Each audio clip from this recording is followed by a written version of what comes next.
Sebelum nonton, jangan lupa subscribe.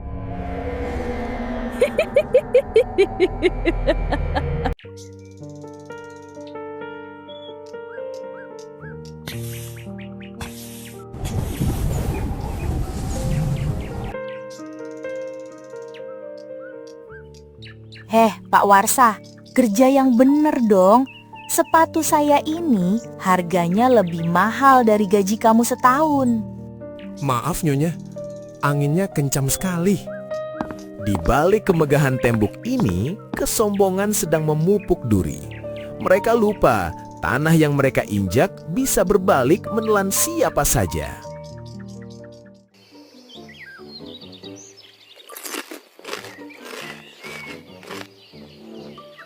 Enak bener ya, Sep, punya rumah segede gitu.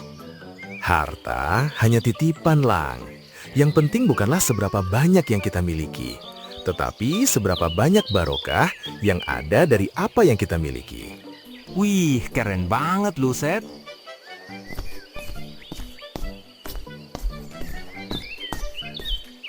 Sep, Lang, tahu nggak? Semalam saya lihat ada kambing hitam masuk ke rumah Pak Dani. Tapi anehnya pas keluar jadi... sudahlah. Kambing jadi apa, Bu? Jadi sate? Wah, bahaya ini. Sep, kita harus lidiki. Istighfar, Lang. Jangan makan gosip pagi-pagi. Tapi kalau memang ada yang tidak beres, kita doakan saja semoga tidak jadi fitnah.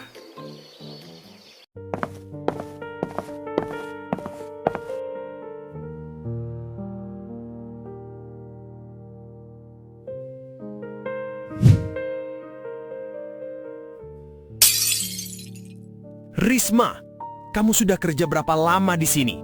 Ngurus air aja nggak becus. Saya ini orang paling kaya di sini. Saya bisa beli hidup kamu. Maaf Tuan, kulkasnya sepertinya rusak.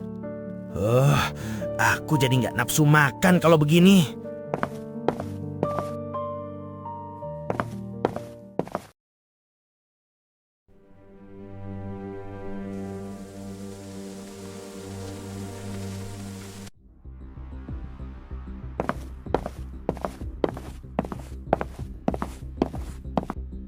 Maaf Pak, banyak warga yang memprotes bantuan sosial karena Pak Dani ingin menguasai lahan desa.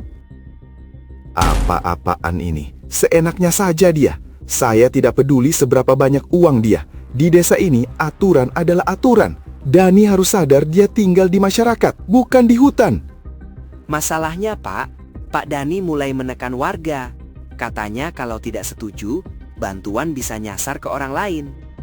Kalau begitu, justru semakin jelas niatnya.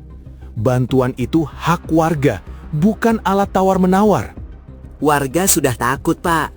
Tapi mereka berharap Bapak turun tangan langsung. Sampaikan ke warga, saya yang akan hadapi Dani. Selama saya masih jadi kades, tidak ada satu jengkal tanah desa yang bisa dibeli dengan ancaman.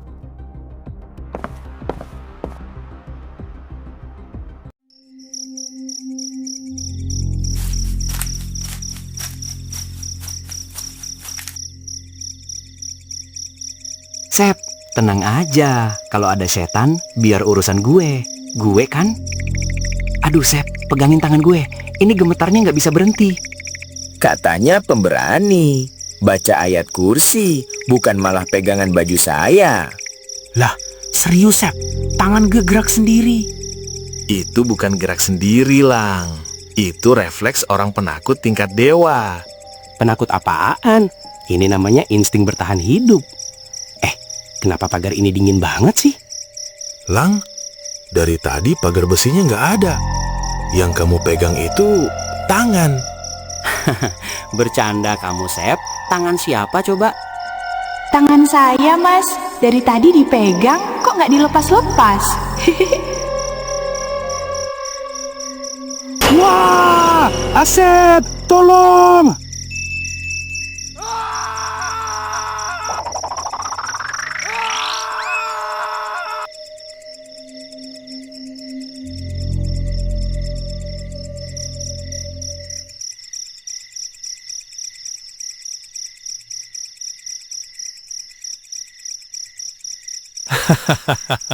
Kamu bisa aja.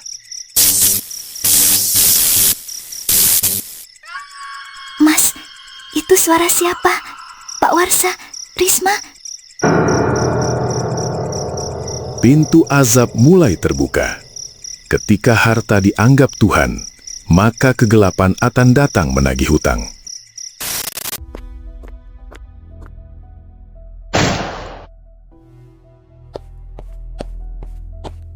Gak usah banyak mikir, Pak Kades.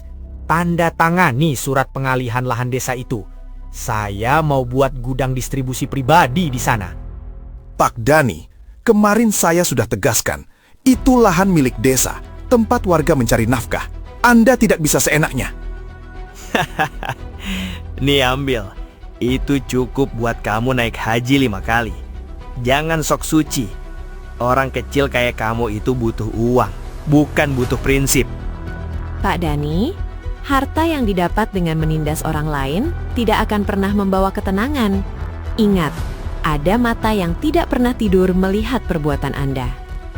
Halah, ibu jangan ceramah di sini. Harta saya yang buat saya tenang. Pak Kades, besok saya datang lagi. Kalau belum ditandatangan, saya pastikan jabatan kamu dicopot.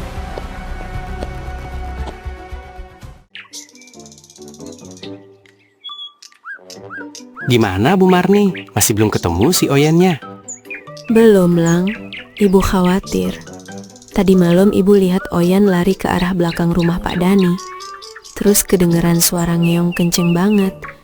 Abis itu hilang. Sabar Bu, nanti saya sama Galang bantu cari lagi sampai ketemu. Sep, gue curiga si Oyen dijadikan tumbal sama si Dani itu. Lu lihat sendiri kan, kemarin sore kita ngintip ada hantu cewek yang seram di gudangnya. Itu alasan kita harus balik ke sana sore nanti, Lang. Selain cari kucing, kita harus pastiin warga desa aman dari hal-hal syirik. Lang, maaf ya, ibu mau nanya. Itu kamu kenapa bawa senter gede banget? Orang masih siang? Oh ini Bu, ini bukan senter. Ini alat kepercayaan diri. Kalau digenggam, nyali saya naik dikit. Naiknya dikit banyak. Iya, tapi kalau dilepas, nyali saya langsung logap.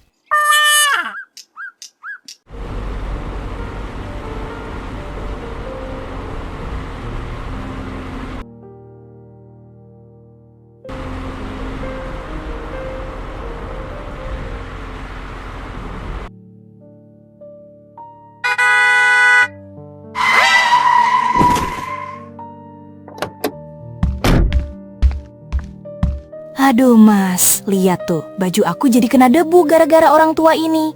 Hei Pak Warsa, kalau mau mati jangan di depan mobil mewah kami dong.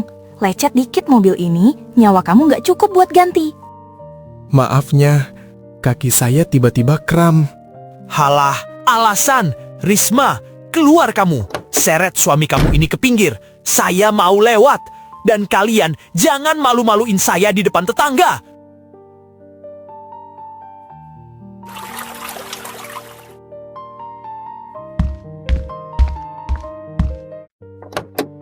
Ya ampun, Pak. Astagfirullah. Pak Dani, kakinya berdarah. Diam. Darah segitu aja ribut. Lebih mahal air yang barusan dipakai Diana daripada kaki dia.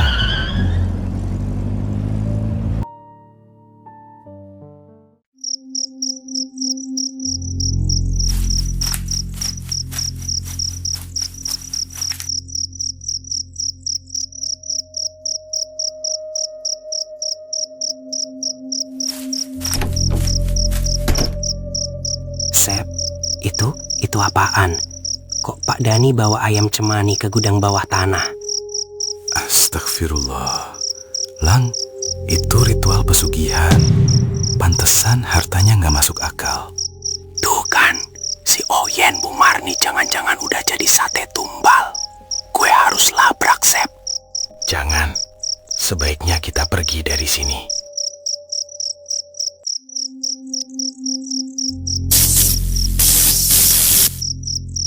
Pak, kita lari saja malam ini.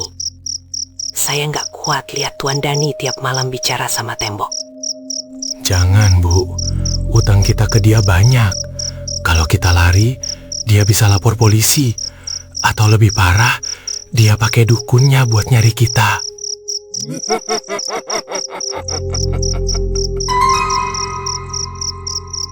Pak, di luar ada yang lihat kita.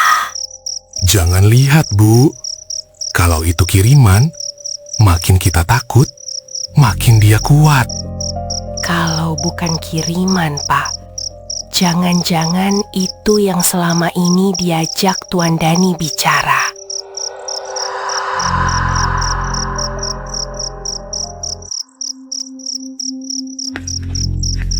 Gila, Sep. Pantesan aja hartanya nggak ngotak. Gue kira dia pengusaha tekstil.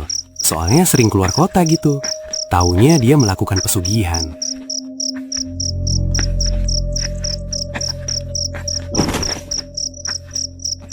Kalian lagi! Apa Pak Kades yang nyuruh kalian jadi mata-mata? Kami cuma cari kucing milik Bu Marni, Pak. Tapi apa yang kami lihat di gudang tadi, itu perbuatan syirik. Syirik katamu? Harta ini yang kasih saya makan. Kalau kalian berani bicara ke warga, besok pagi kalian cuma tinggal nama. Dasar kalian. Sep, ayo lari Sep. Dia udah beneran gila. Sana, lari saja kalian.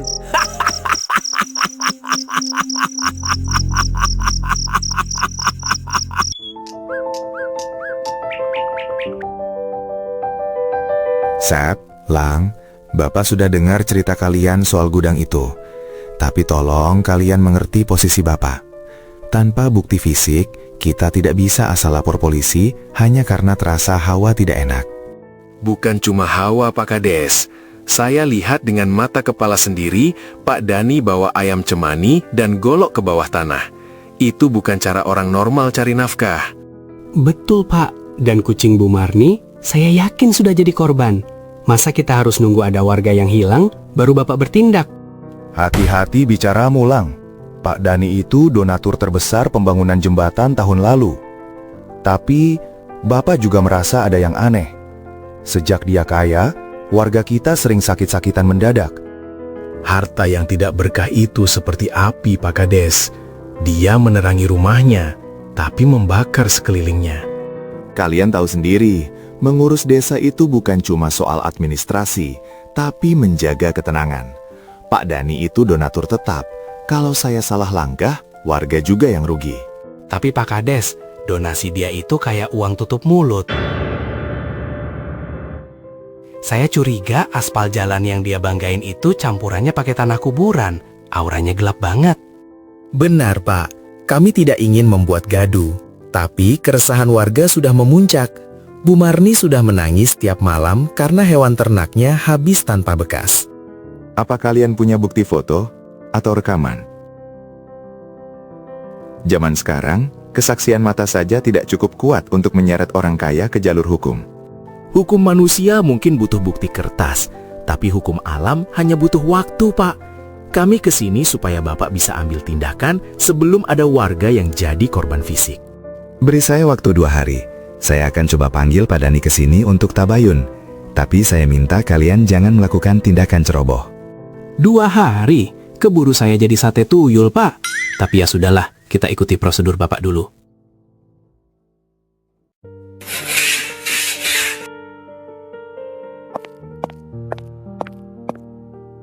Aduh Risma, sikatnya yang benar. Itu di sela-sela keramik masih ada noda hitam. Kamu mau saya pecat tanpa pesangon? Maafnya, tangan saya sudah lecet-lecet. Ini bukan noda biasa, kayak minyak hitam yang susah hilang.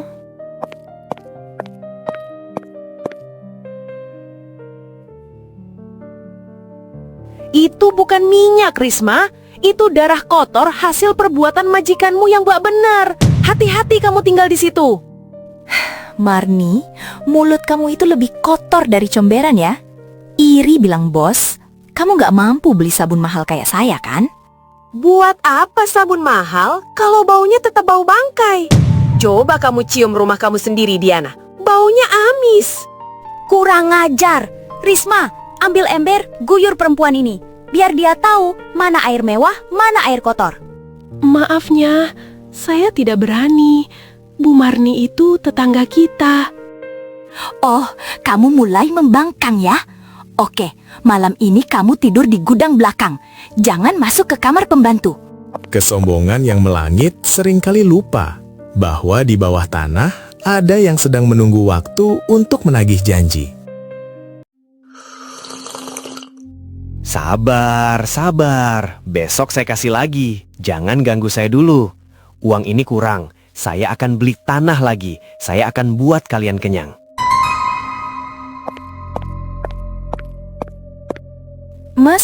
Mas ngomong sama siapa lagi sih? Itu di dapur.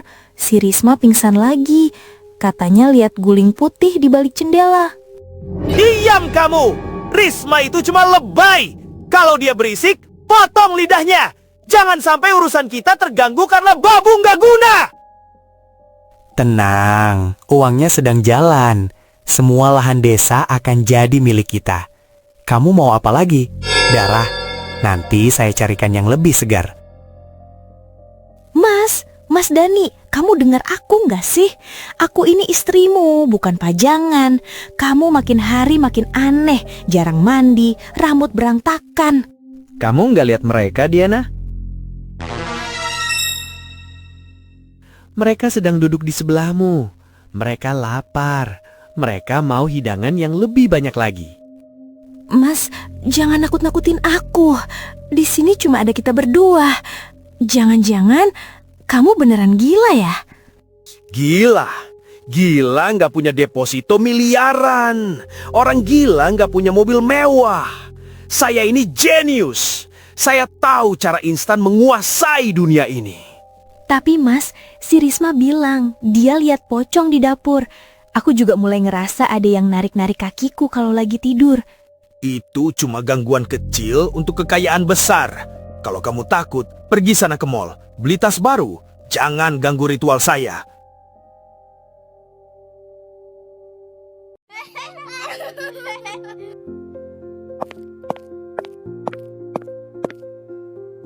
Asep, Galang, Ibu titip pesan. Jika nanti badai itu datang, tetaplah berada di barisan yang benar. Jangan sekali-kali mencoba melawan kegelapan dengan emosi. Tapi, lawanlah dengan doa. Tapi Bu Siva, si Dani itu udah beneran gila. Masa tadi saya lihat dia ketawa-ketawa sambil makan bunga di halaman? Itu namanya ngelakoni, Lang. Dia sudah menukar akal sehatnya dengan tumpukan emas. Kasihan sekali. Ingat, setiap perjanjian dengan iblis ada harganya. Dan harganya biasanya sangat mahal. Tapi Bu, kalau harganya mahal, kenapa Pak Dani nggak beli kesadaran aja ya? Daripada beli mobil banyak, tapi tiap malam teriak-teriak kayak orang kalah main bola. Karena iblis itu pedagang yang licik, Galang. Dia memberikan apa yang kita inginkan, tapi dia mengambil apa yang paling kita butuhkan, yaitu ketenangan jiwa dan keselamatan iman. Itulah kenapa kita di sini, Lang. Berbagi dengan anak-anak yatim ini bukan cuma soal kenyang, tapi soal menjaga hati agar tidak haus akan harta seperti Pak Dani. Kekayaan yang asli itu ada di sini. Iya sih Sep, benar. Tapi jujur aja, lihat Pak Dani makan kembang tadi, gue jadi kepikiran, apa nggak pahit ya? Mana kembang kantil lagi? Kan mending makan bakso Pak Kumis jelas enaknya.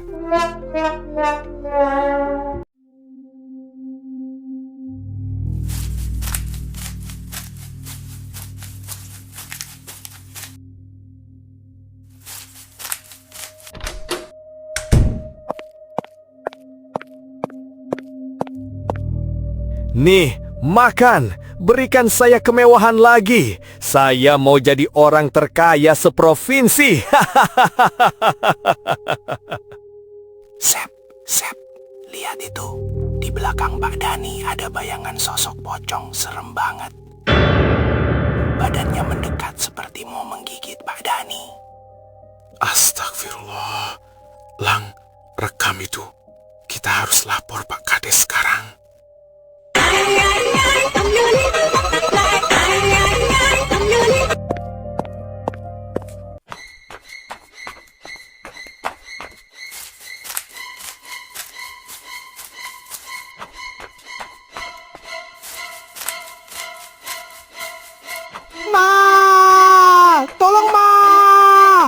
Kita belum kawin, Ma.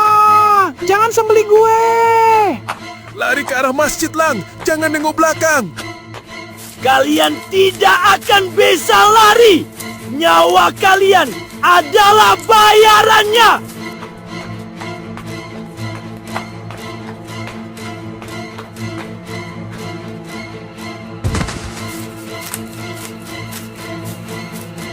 Siap-siap untuk ajal kau. Hiya! Allahu Akbar, Allahu Akbar. Allahu Akbar,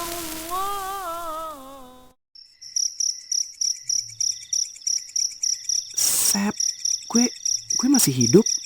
Tadi dia udah mau tebas leher gue. Terus kenapa dia meledak jadi abu gitu? Istighfar, Lang.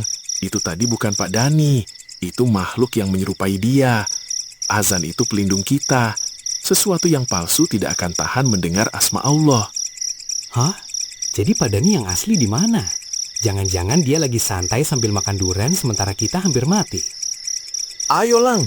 Kita harus ke rumahnya sekarang. Kalau makhluk itu sudah hancur, artinya kontrak pesugihannya sedang menagih janji yang asli.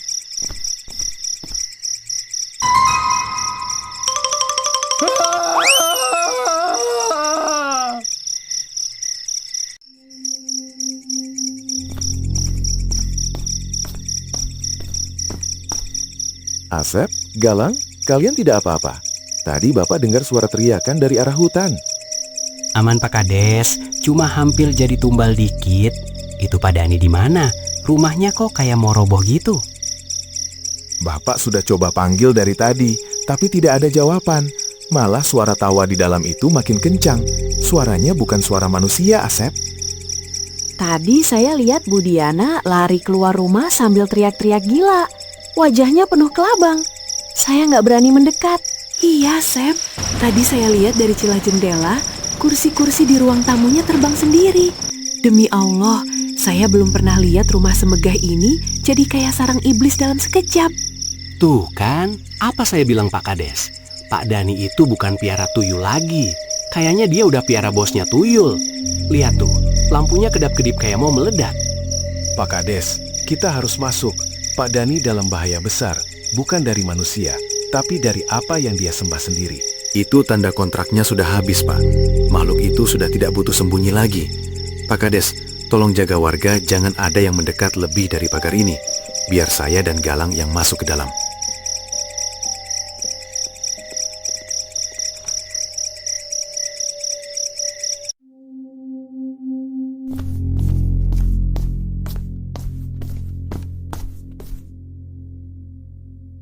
Mana hartaku? Mana emas-emasku? Kenapa semuanya jadi tanah? Jangan ambil, ini milikku, semuanya milikku.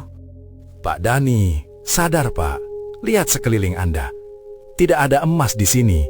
Yang ada hanya reruntuhan dan kegelapan. Tinggalkan tempat ini. Iya Pak Dani, keluar yuk. Itu temboknya udah mau rubuh. Masa Bapak mau mati konyol gara-gara tumpukan daun kering yang Bapak sangka duit? Kalian tidak tahu harganya. Saya sudah menukar segalanya. Nyawa saya, rumah ini, bahkan rupa saya pun sudah mereka ambil. Itu tipu daya iblis, Pak. Dia tidak memberi Anda kekayaan. Dia hanya meminjamkannya untuk menyeret Anda ke neraka. Bersujudlah sekarang, mohon ampun pada Allah. Ampun, mereka sudah di bawah kakiku, Asep. Mereka menagih janji. Kalau aku tidak bisa kaya di dunia ini, lebih baik aku terkubur bersama semua kemewahan palsu ini. Sep, dia udah beneran gak waras. Pak Dani, lihat saya. Ini Galang yang Bapak kejar-kejar dengan membawa golok. Saya udah maafin Bapak. Yang penting Bapak keluar dulu dari sini. Sep, ayo keluar. Ini rumahnya beneran mau amblas ke tanah. Pak Dani, ayo ikut kami. Hartaku, emasku.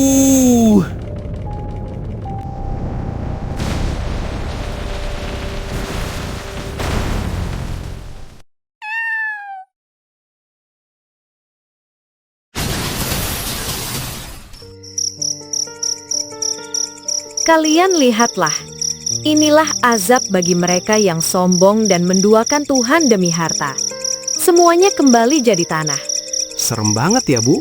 Emas miliaran, mobil mewah, semua hilang dalam semalam. Mana Pak Dani nggak ketemu lagi jasadnya. Semoga ini jadi pelajaran bagi kita semua, bahwa kekayaan yang paling utama adalah iman dan rasa syukur.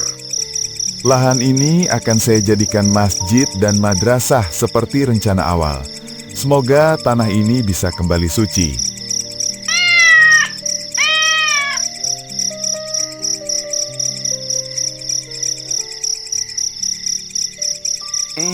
Oyen, kamu nggak kenapa-napa. Kayaknya dia berhasil selamat sebelum bangunannya roboh. Mana semua hartaku? Kemana kamu, Mas Dani? Hartaku!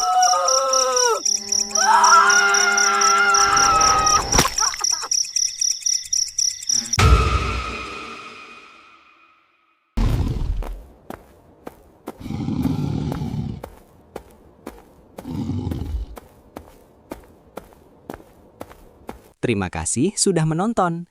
Jangan lupa tonton video lainnya.